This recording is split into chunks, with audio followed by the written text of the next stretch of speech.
Bien, vamos a empezar nuestro segmento de entrevista con el coronel del ejército peruano, don Marcos Hinojosa Requena, que ya nos acompaña en pantalla. ¿Qué tal? ¿Cómo está? Bienvenido a Controversia TV.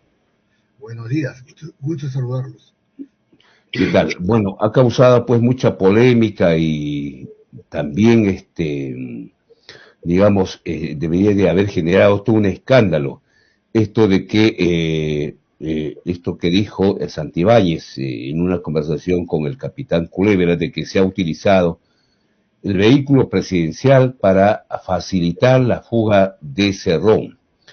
Ayer se lo quiso entrevistar al ministro del Interior involucrado en ese tema, no respondió. La presidenta en un discurso en otra ceremonia dijo: yo respaldo a los ministros en relación al abrazo que le dio la semana pasada, pero no han hablado sobre el tema. Y la utilización del cofre, es decir, el vehículo presidencial, es cosa seria. ¿Qué piensa usted sobre el tema? Mira, definitivamente en tu mismo programa programas anteriores dijimos que hay política al respecto, porque Dina Boluarte es Perú Libre, de Pedro Castillo, y que es cierto, pues, cómo ese vehículo que se llama cofre, uso exclusivo de la presidenta de la República, exclusivo. Eso quiere decir que la única persona que autoriza la salida del cofre del vehículo es la presidenta. ¿Debe saber el edecán? Sí. El jefe de la Casa Militar también. Así como, por ejemplo, el vehículo del gobernador regional de Arequipa. El Estado le pone un vehículo. ¿Quién autoriza la salida de ese vehículo? El gobernador regional. La camioneta del alcalde, ¿quién autoriza? El alcalde. En este caso es Dina Boluarte. ¿Ah? Y lo segundo, la policía ese día desplegó a todos sus efectivos. Estaba, pero al cofre, al vehículo de la presidenta, nadie lo puede parar. Lo pueden tampoco intervenir, ni la policía ni la Fuerza Armada. Situación que ya lo tenían cercado, cofre, cerrón arriba, lo dejaron en Pisco y ahí se murió todo ese gran operativo de captura.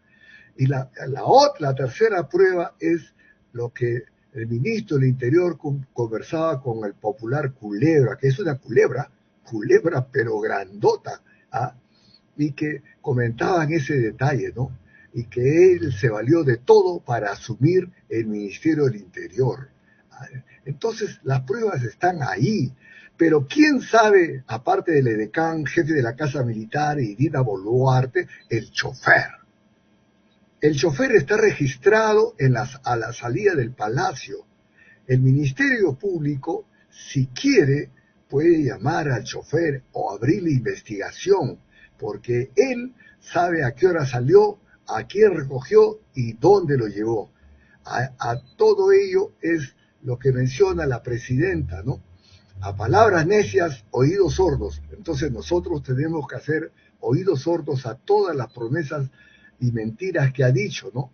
Que los problemas son de hace varios años, de Pedro Castillo, que se va a todas las obras inconclusas se van a levantar. Quiere decir que los 6 hospitales de Arequipa detenidos, cero. Arequipa, La Joya, cero.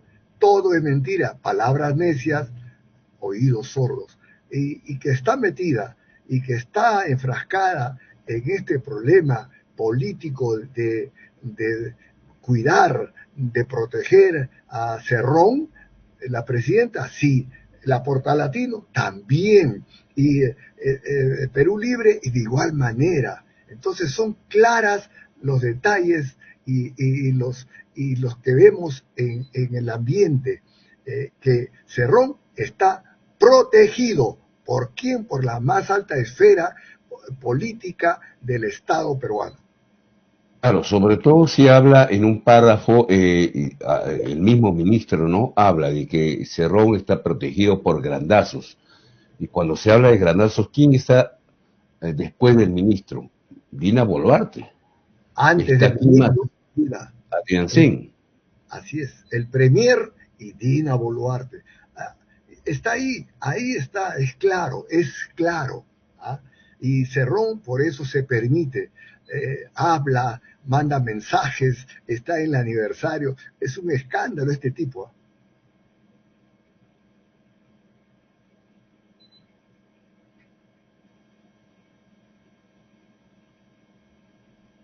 ¿Me No, escucha, sí? Ok, habíamos perdido la comunicación por unos instantes. Yo le quiero mostrar esto que hoy día aparece en el portal de RPP, porque grafica esta palabrita que emplea Santibáñez, el ministro del Interior, cuando se refiere a los grandazos. Y usted que ha sido militar se va a dar cuenta rápidamente a qué se refiere cuando habla de grandazos. En la comunicación, por el caso de los Huayquis, un testigo habla lo siguiente. A ver, lo vamos a mostrar en pantalla, porque esto grafica también el nivel al que hemos llegado, ¿no? Acá dice la comunicación. A ver. Huayquis en la sombra. Dina Boluarte y su hermano eran conocidos la número uno y el número dos, según testigo. Y leo un párrafo. A ver, el Ministerio Público reveló en la audiencia de prisión preventiva contra Nicanor Boluarte, que se llevó a cabo ayer, la declaración de un testigo que contó cómo se les conocía a la presidenta y a su hermano en el esquema que elegía a los prefectos del país. El ex prefecto de la región San Martín, Armando Villalobos Leiva, aseguró que los hermanos Dina y Nicanor tenían un nombre clave por el que eran conocidos en la organización para designar a prefectos y subprefectos del país. Así lo informó la representante del equipo especial contra la corrupción del poder del Ministerio Público, conocido como EFICO, Melissa Angulo, durante la audiencia de prisión preventiva contra Nicanor Boluarte por el caso de los Huayquis en la sombra. Y acá precisamente aparece el denominado Jaime Villanueva y en fin. Bueno, está claro que los grandes son Dina Boluarte y Nicanor, ¿no? definitivamente más claro que el agua de Socosani, porque le dice femenino, la número uno, Dina Boluarte. Él, número dos, su hermano. Además, acuérdate, Víctor Torres, Víctor Torres, que era el segundo de Nicanor, alardió, se jactó por el nombramiento de prefectos y subprefectos. Entonces, mira, los socialistas, los comunistas, que tratan de llamarse ahora progresistas, miente, y cuanto más hablan, más miente, ¿no? Ante oídos sordos, a palabras necias, oídos sordos, mentira, ya que los problemas vienen de atrás, que voy a levantar, que voy a hacer, mira, así son. Maduro, ejemplo, el presidente de Nicaragua, que ha puesto a su esposa como vicepresidenta, así han sido, son y serán. Hay una, había un personaje del pasado que decía que si a los comunistas le damos para que administre el desierto, ¿ya? Y le damos todo, agua, tecnología, etcétera, en 5 años desaparece el desierto, porque los comunistas son así, nada se les escapa, ¿no? Y lo único que quieren es cubrir, poner su gente, y ¿para qué? Para que sean totalitarios, para que efectivamente sean como Cuba, como Venezuela. Dios nos libre, Dios mío. eh, el, el, la reunión que han tenido los obispos, ustedes tendrían que orar para que Dios nos libre de este flagelo que el Perú se ha metido con Pedro Castillo, Cerrón, Dina Boluarte, ¿verdad? ¿No? ¿Por qué? Porque nos llevaría a la ruina. Los ojos del mundo ven al Perú como una alternativa de desarrollo del mundo. China, Estados Unidos y otros países están buscando, por ejemplo, mira, minerales alternativos y minerales que en otros países no existen, pero en nuestro Perú existen y están echándole ojo también al agroexportación. En nuestra tierra da todos los productos en tambo. En tambo es la tierra más prodigiosa que Dios nos ha dado, nos ha bendecido. Y Ok. ya Mm, tenemos las cosas mm. para explotar y que nuestro Perú vaya a un desarrollo recontra sostenido. Ahora, ¿usted cree esta otra parte del audio donde se revela o donde Santibáñez le cuenta a Culebra, ¿no? Está también protegido por 6 u 8 integrantes de inteligencia de Cuba, porque digamos que los cubanos, no sé, tienen creo mayores problemas en su casa que aquí en nuestro país. ¿Será cierta esa afirmación? Cierto, es cierto. Ese comentario, si bien es cierto que se conoce ahora, pero hace años también se hablaba de inteligencia cubana. ¿Cuántos cubanos hay? ¿Cuántos cubanos que están metidos y no solamente así a nivel bajo, no, medio y alto?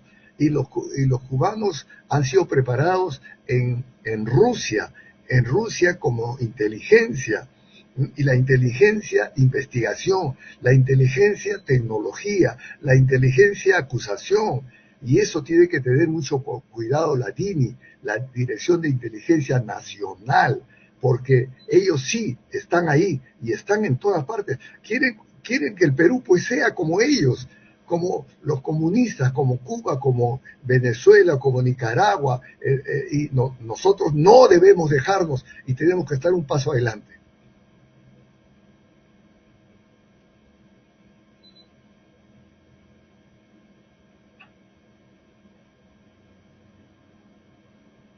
Eh, ahora, mm, ahora, hay otro tema no menos importante de don Marcos Hinojosa. ¿Qué hacemos con Petro Perú? La situación es muy complicada. El negocio del petróleo es muy rentable en todo el mundo y sin embargo tenemos a una empresa prácticamente quebrada. ¿Qué hacemos con Petro Perú? ¿La vendemos, la liquidamos? Es decir, ¿le seguimos inyectando dinero? ¿Qué es lo que debe pasar con esta empresa?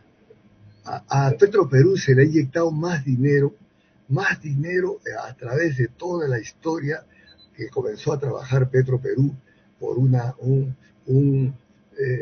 apoyo y porque nosotros con la refinería íbamos a ser los números uno de América, etcétera, y situación que no ha dado resultado. Es más, el directorio está amenazando que si no se, creo que es hoy día o mañana, renuncia en su totalidad. Pues nosotros ya debemos dejar de seguir inyectándolos y que pase a capital privado, privado. Y si no pasa todo el capital privado debe ser combinado, público y privado, porque hasta cuándo vamos a seguir manteniendo y perdiendo con Petro Perú cuando sus sindicatos, sus trabajadores paralizan y obligan al aumento de sueldo, al aumento de bonos, que le dupliquen en Navidad, etcétera, etcétera. Se tiene que racionalizar el número de empleados que está trabajando en Petroperú, porque es un segmento que se escapa a toda previsión del Ministerio de Economía, porque cuando ellos quieren conseguir lo que desean y Mm. ello es bonos y sueldos, paralizan y malogró Petroperú. Ujú. Porque la deuda que tiene Petro Perú asciende a 8.000 millones de dólares. Es una deuda importantísima, cuantiosa, que yo no sé cómo va a ser pagada, si con los activos, con la venta del edificio, con otro tipo de cosas. Algunos piensan que incluso la empresa ha sido empujada a esta crisis. ¿Usted cree que hay intereses de ese nivel que le han empezado a ahogar a la empresa, que le han empezado a arrinconar a la empresa, o es que ha habido mala administración? Mire, el ex ministro de Scalzi, es ministro de Energía, mencionaba y daba a entender lo que acabas de mencionar. Es posible. En política todas las acciones que se dan para querer tumbarse al Perú cabe en una realidad, pero lo que sí debemos hacer es que o se vende o se va por un capital público-privado, porque por mantener solamente público tendríamos que estar con la deuda que has mencionado, que es monstruosa, monstruosa. Los entendidos dicen que efectivamente el Perú ya no puede seguir pagando una deuda de estas dimensiones, y le doy toda la razón. Quedan, como le decía, tres caminos, ¿no? Se liquida la empresa, uno. Dos, se vende la empresa, pero tendría que malbaratearse la empresa a un precio huevo, ¿no? Como remataron, no sé, Cerro Verde o Yura en su momento. Y la tercera es reorganizar todo. Ahora, esa reorganización, según la plantea el actual directorio que la preside el señor Stack, o Staitro, plantea una reorganización, pero con un directorio privado. ¿Le parece a usted que esta es digamos, lo más sensato que podía hacerse? Si el directorio peruano no ha dado resultado, es posible y sensato que se vaya por un directorio privado totalmente o mixto, porque tenemos que beber de la experiencia, por ejemplo, de Argentina y de otros países que sí les ha dado resultado.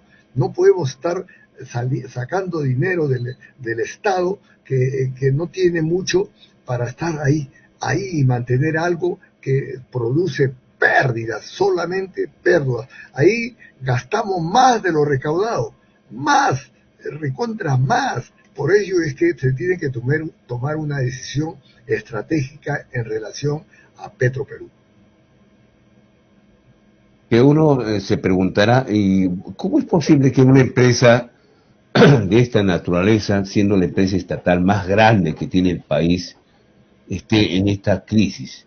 Si, por ejemplo, Chile, que no tiene petróleo, refina petróleo, y otras empresas grandes como Pemex de México y como otras son pues líderes en su mercado porque el petróleo es rentable, es una de las actividades más rentables en el mundo. ¿Cómo es posible que esta empresa esté en crisis en el Perú? Ese es hasta contraproducente, ¿no?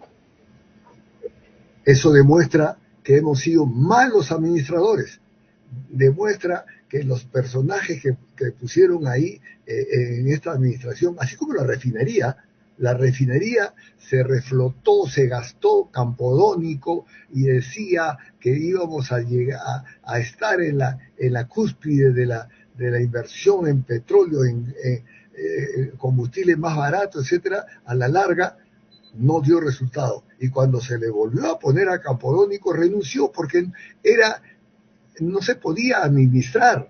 No, descanse bien claro. En estos momentos el ministro de Energía, Rómulo Mucho, está en el extranjero, ¿no? Y él también conoce la situación, ¿no? Lo hemos llevado a donde está, administración tras administración, pero la solución está en lo que hemos dicho: o es todo privado o es mixto, público y privado. Y beber, como lo ha mencionado, Chile, Argentina y otros países que le va bien. Entonces tenemos que copiar y tenemos que reflotar nuestro Petroperú y malbaratearlo si es que alguien quiere comprar, porque así como está, dudo mucho que se pueda vender a buen precio. Ok, vamos a ver qué es lo que pasa. Sin embargo, como usted decía, se ha gastado una millonaria suma, más de 8.000 millones de soles en la refinería de Talara. Una gigantesca inversión que para un país que no es tan petrolero como Venezuela o como Colombia, realmente gastarse esto es una burrada de dinero, ¿no? ¿Le parece que no debió eh, hacerse esta planta refinadora de Talara? Así es. Había muchos que decían que no, pero Campodónico y con el gobierno de turno, la refinería lo inyectaron, a los años produjo pérdida, lo volvieron a inyectar y así ha estado caminando. Volvió nuevamente a Campodónico a nombrarlo y como él veía que no se podía, renunció y por la alta burocracia también, ¿no?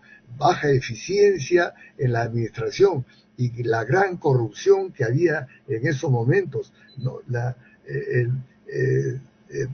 Refinería y Petroperú, gran corrupción, burocracia, los empleados están más del 400%, ¿no? De empleados, entonces se tiene que hacer una reingeniería de todo. Por eso es que decimos en varias oportunidades en tu programa, es necesario la reestructuración del Estado en general. 18 ministerios, es necesario que la cultura, la mujer que no defiende a las menores de edad de Oahu, de la selva, no se le escucha nada, dijo que iba a visitar. Es necesaria una reestructuración general, de 18 reducir a 14, así como también parlamentarios andinos. ¿Para qué nos han servido, por favor? Ganan como congresistas y ahora los congresistas a fin de año van a ganar 50,000 soles aparte de su sueldo. Entonces es una exageración, La reestructuración del Estado en toda índole es necesaria. Bien, nos quedamos pues a medias en la reforma del Estado. No sé si usted nos puede escuchar, vamos a pasar un pequeño video. Resulta que días atrás el Colegio de Ingenieros del Perú en Lima invitó a varios especialistas para analizar el tema de Petroperú. Y uno de esos especialistas era el señor Alejandro Narváez, precisamente expresidente del directorio de Petroperú. Y él dice dos cosas en este extracto que vamos a pasar, ojalá usted lo pueda escuchar. Uno dice que la empresa ha sido arrinconada por intereses tanto internos como externos. Y lo segundo que dice es que la empresa no está quebrada. Uno se asombra cuando alguien pues dice eso, ¿no?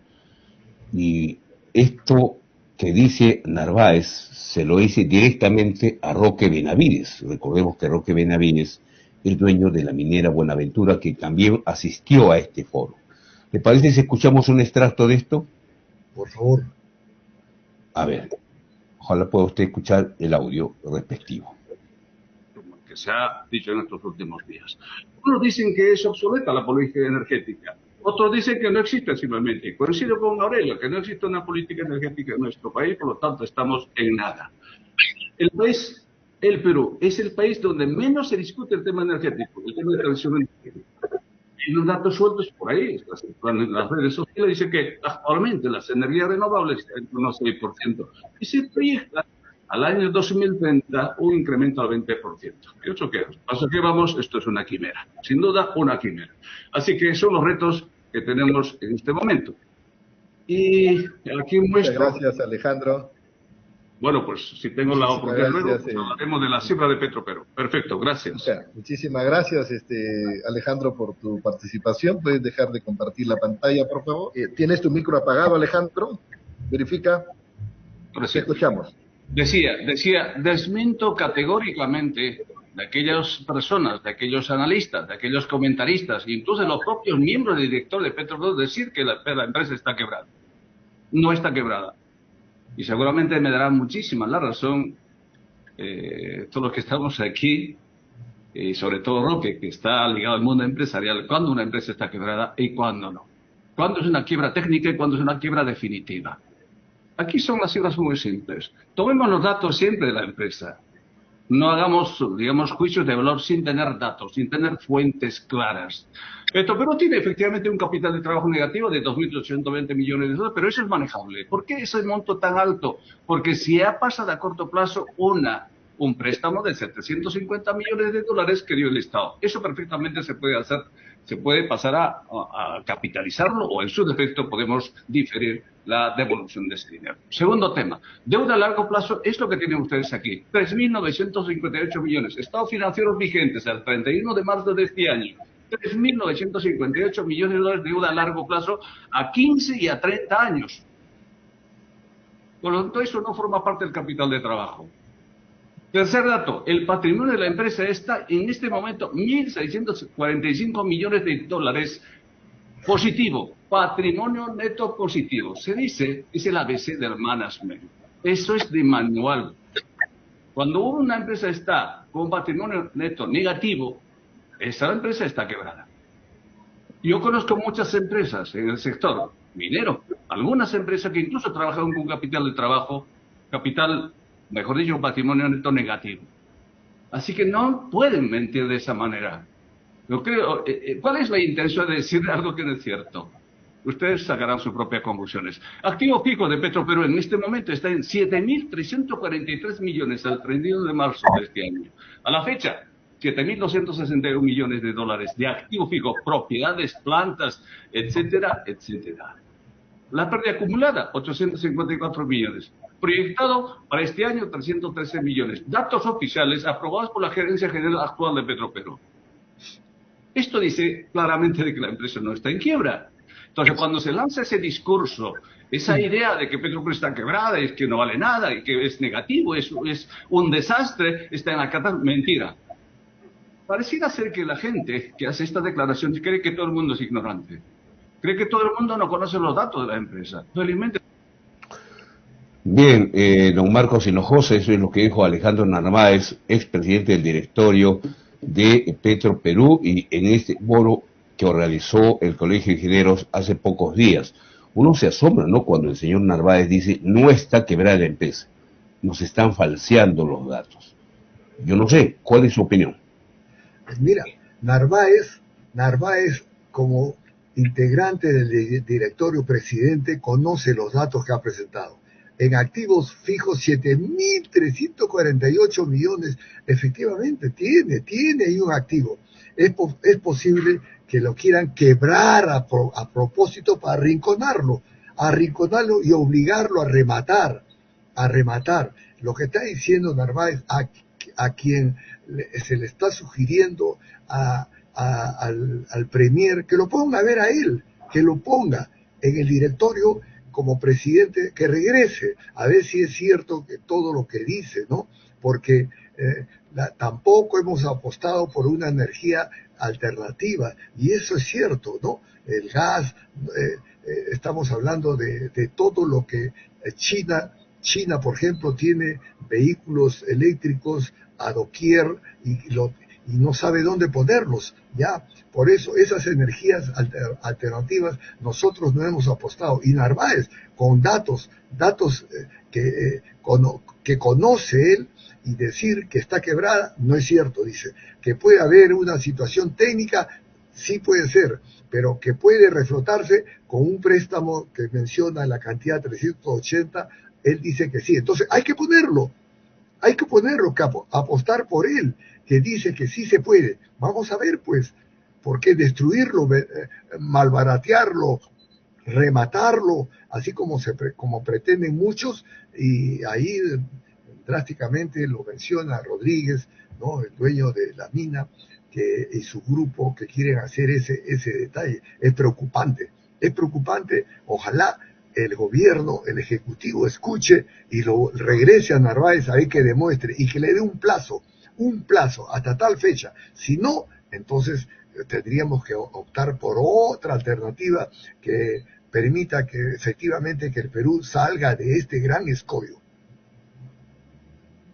Yo le agradezco esta comunicación con Controversia TV. Vamos a ver qué es lo que sucede. La decisión, sin embargo, se tiene que tomar de manera urgente. La empresa tiene que ingresar a un proceso de reestructuración, esté o no esté quebrada, ¿no? Porque si no está, en buena hora. Porque ciertamente los datos también son bastante preocupantes. Pero bueno, parece que hay dos realidades sobre un mismo hecho. Gracias a usted. Solamente, ojalá el congresista Ventura, que está en la Comisión de Ética, rescate esta sensación de preocupación que nos da la intervención de María Agüero. haberle faltado el respeto a las niñas y niños de Arequipa, decir que no se siente arequipeña. Entonces, tanto el gobernador como el alcalde provincial deben tomar acciones al respecto, no solamente declararla persona no grata. Ojalá la comisión, con Ventura, actúe. También es una mochasueldo. Entonces tiene todos los argumentos para retirarla, sacarla por 120 días, y si se pudiera más, ojalá se cumpla, porque lo que ha hecho esta señora es faltar el respeto a Arequipa, a las niñas y niños. Mí como padre, yo tengo 2 hijas, no sé qué haría, caramba, ante una manifestación de esa naturaleza de una congresista, María Agüero, que da vergüenza. Gracias. Ayer ya se le ha iniciado el proceso correspondiente en la Comisión de Ética. Vamos a ver cómo prospera. Ojalá que haya sanción y no ocurra como lo que siempre suele pasar, ¿no? Un necesito de sanción y ese tipo de cosas. Le han abierto muchos sueldos, pero lo que ha hecho en Arequipa no tiene nombre. Es más, la provocación ir con el polo, la esfinge de Cerrón, ¿ah? Ya hemos hablado de Cerrón, que está protegido por el Ejecutivo. Muy bien, ese será seguramente otro caso que ingresará a la Comisión de Ética. Gracias a usted.